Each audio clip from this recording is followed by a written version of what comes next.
नमस्कार। आज हम एक ऐसी कहानी की परतों को खोलने जा रहे हैं जो शिक्षा, कला और समाज सेवा को एक बिल्कुल नए अंदाज में पिरोती है। हमारे पास डीडी न्यूज, इंडिया टुडे और न्यूज 18 की रिपोर्ट्स हैं और ये सब एक ही नाम के इर्द गिर्द घूम रही हैं, रूबल नागी। जी, रूबल नागी। उन्होंने हाल ही में ग्लोबल टीचर प्राइज 2026 जीता है, जिसे अक्सर शिक्षण का नोबेल पुरस्कार भी कहा जाता है। हाँ बिल्कुल, $1 मिलियन का पुरस्कार। लेकिन आज हम सिर्फ इस क्या पर नहीं रुकेंगे, बल्कि कैसे और क्यों पर बात करेंगे। एक कलाकार जिसने कभी औपचारिक तौर पर पढ़ाया नहीं, वो दुनिया की सबसे बड़ी टीचर कैसे बन गई। और उनका तरीका जो दीवारों को क्लासरूम में बदल देता है, वो भारत के सबसे दूर दराज के बच्चों की जिंदगियों में ऐसा क्या तूफान ला रहा है। चलिए इस दिलचस्प सफर को समझते हैं। तो सबसे पहले इस बड़ी खबर को ही थोड़ा और समझते हैं। रूबल नागी ये पुरस्कार जीतने वाली पहली भारतीय महिला है। जी, पहली भारतीय महिला। और ये कोई छोटा मोटा इवेंट नहीं था। उन्हें ये सम्मान दुबई में वर्ल्ड गवर्नमेंट समिट के दौरान मिला। हाँ, वहाँ के क्राउन प्रिंस शेख हमदान बिन मोहम्मद बिन राशिद अल मक्तूम ने उन्हें पुरस्कार दिया। जब मैं पढ़ रहा था तो मुझे लगा कि ये सिर्फ एक व्यक्ति की जीत नहीं है, ये एक आइडिया की जीत है। बिल्कुल सही पकड़ा आपने। ये सिर्फ एक व्यक्ति की जीत है ही नहीं। मुझे लगता है कि इस पुरस्कार का असली महत्व इसकी रकम या वो वैश्विक मंच नहीं है। इसका असली महत्व ये है कि ये शिक्षा की जो पारंपरिक परिभाषा है उसको चुनौती देता है। जरा सोचिए, 139 देशों से 5000 से ज्यादा नामांकन आए थे। 5000 से ज्यादा? हाँ, ये सब बेहतरीन शिक्षक थे जो शायद अपने अपने क्लासरूम में कमाल का काम कर रहे हैं। और उन सब के बीच जूरी ने एक ऐसी महिला को चुना जिनका क्लासरूम कोई 4 दीवारी वाली इमारत है ही नहीं। सही बात है। ये इस बात का सबूत है कि दुनिया अब समझ रही है कि असली इनोवेशन शायद क्लासरूम के बाहर हो रहा है। और यही बात उनकी पृष्ठभूमि को और भी ज्यादा दिलचस्प बना देती है। जैसा कि सूत्रों में बताया गया है, वो कोई पारंपरिक शिक्षिका नहीं है। बिल्कुल नहीं। वो तो जम्मू कश्मीर में जन्मी एक कलाकार हैं, जिन्होंने लंदन के वो slate school of fine art से पढ़ाई की। जी। उनके पिता सेना में कर्नल थे। तो एक तरफ कला की संवेदनशीलता और दूसरी तरफ सेना का अनुशासन और सेवा भाव। ये एक अजीब लेकिन शक्तिशाली मिश्रण लगता है। हाँ, और इसी मिश्रण ने उन्हें वो नजरिया दिया जो शायद किसी और के पास नहीं था। एक कलाकार के तौर पर वो दुनिया को एक कैनवस की तरह देखती हैं, जहाँ कुछ भी बनाया जा सकता है। सही। उन्होंने दुनिया भर में 800 से ज्यादा म्यूरल बनाए हैं, 150 से ज्यादा प्रदर्शनियों में हिस्सा लिया है। मतलब वो जानती हैं कि रंगों और आकारों में कितनी ताकत होती है। और अपने पिता से मिले सेवा भाव ने उन्हें सिखाया कि इस ताकत का इस्तेमाल सिर्फ आर्ट गैलरी में नहीं, बल्कि जमीन पर लोगों की जिंदगी बदलने के लिए कैसे किया जा सकता है। ये एक बहुत ही अनोखा कॉम्बिनेशन है। जब मैं इन रिपोर्ट्स को पढ़ रहा था तो एक पल पर आकर मैं रुक गया। कौन सा पल? 27 साल पहले की एक छोटी सी घटना। एक बच्चा जिससे वो एक आर्ट वर्कशॉप में मिली, जिसने अपनी जिंदगी में कभी पेंसिल नहीं देखी थी। ओह! ये सुनने में एक मामूली सी बात लगती है, पर यही उनके पूरे मिशन का केंद्र बिंदु, उनका ओरिजिन मोमेंट बन गया। ये बहुत जरूरी बात है।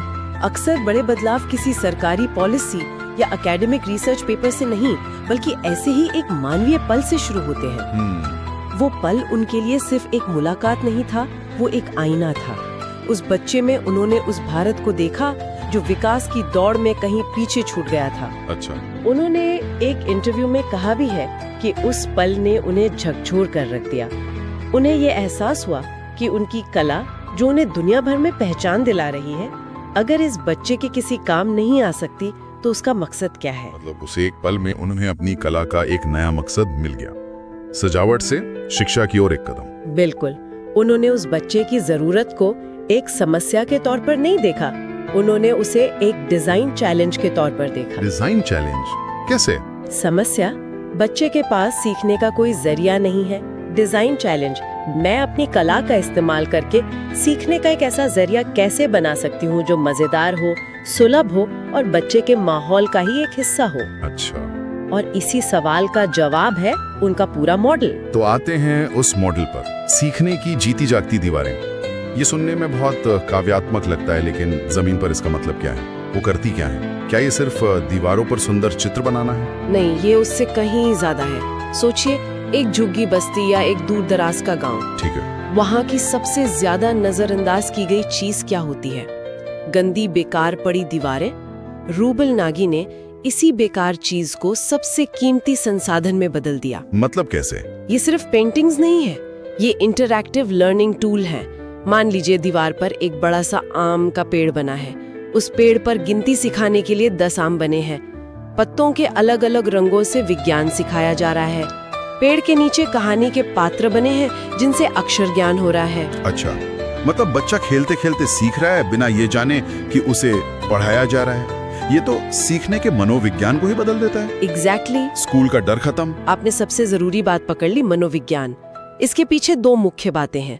पहली, पहुंच। स्कूल बच्चे तक आ रहा है, बच्चे को स्कूल तक जाने की जरूरत नहीं। दूसरी, मनोविज्ञान। जब आपके खेलने की जगह ही सीखने की जगह बन जाए तो सीखना बोझ नहीं लगता, खेल का हिस्सा बन जाता है।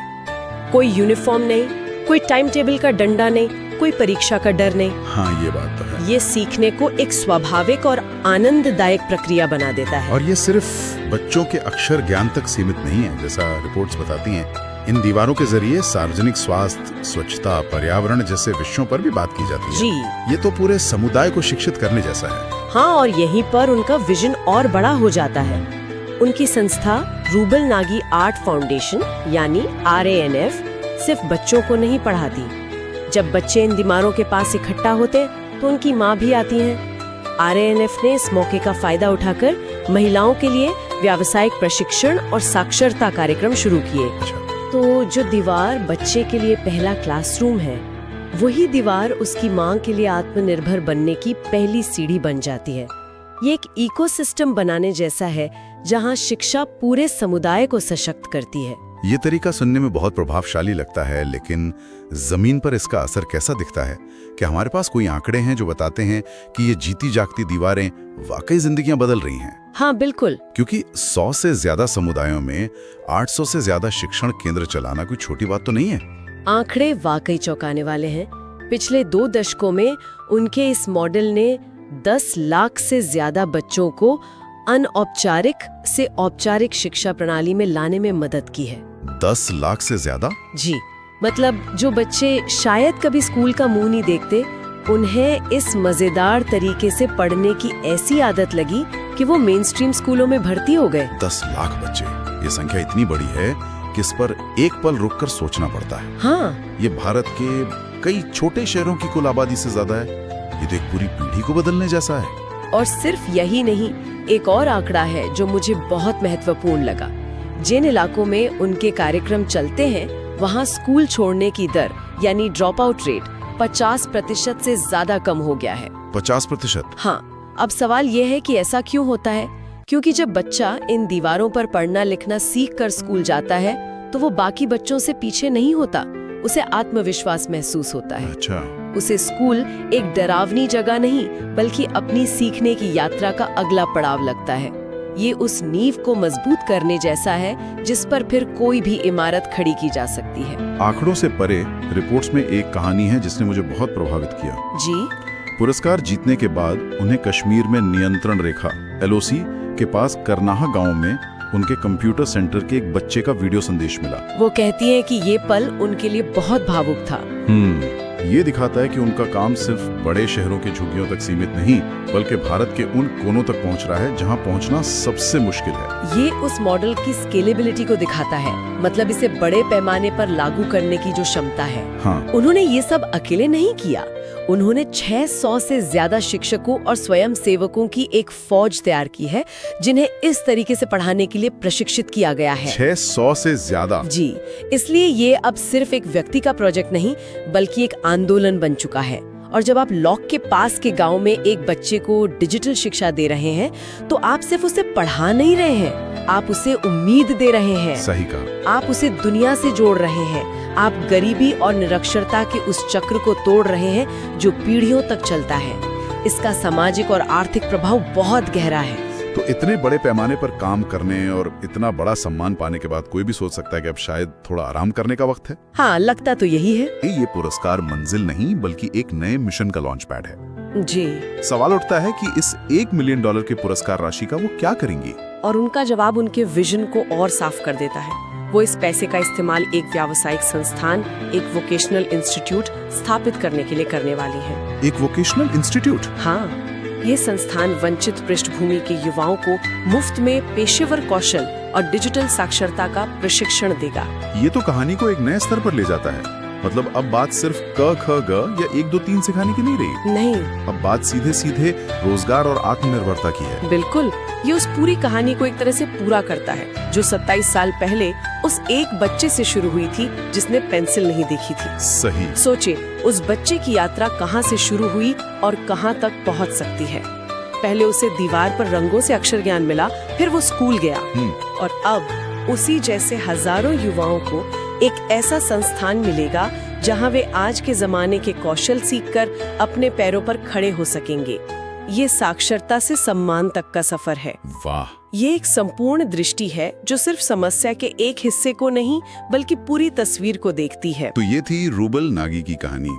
एक पेंसिल न देख पाने वाले बच्चे से मिली प्रेरणा, बेकार पड़ी दीवानों को कैनवस बनाना और फिर उस कैनवस पर लाखों बच्चों का भविष्य लिख देना। जी, उनकी यात्रा इस बात का सबसे बड़ा सबूत है कि शिक्षा हमेशा एक 4 दीवारी वाले क्लासरूम में शुरू नहीं होती। कभी कभी ये गली की दीवार पर एक ब्रश के स्ट्रोक से और इस गहरे विश्वास के साथ शुरू होती है कि हर बच्चा एक पेंसिल और एक बेहतर भविष्य का हकदार है। ये पूरी कहानी हमें सोचने पर मजबूर करती है, सीखने के लिए सही जगह आखिर है क्या? बहुत गहरा सवाल है। या हम अपने चारों ओर की दुनिया को अवसरों की तरह देखने से चूक रहे हैं? क्या हमारी गलियां, हमारी इमारतों की दीवारें, हमारे पार्क्स और हमारे समुदाय ही हमारे सबसे बड़े अनदेखे क्लासरूम हैं?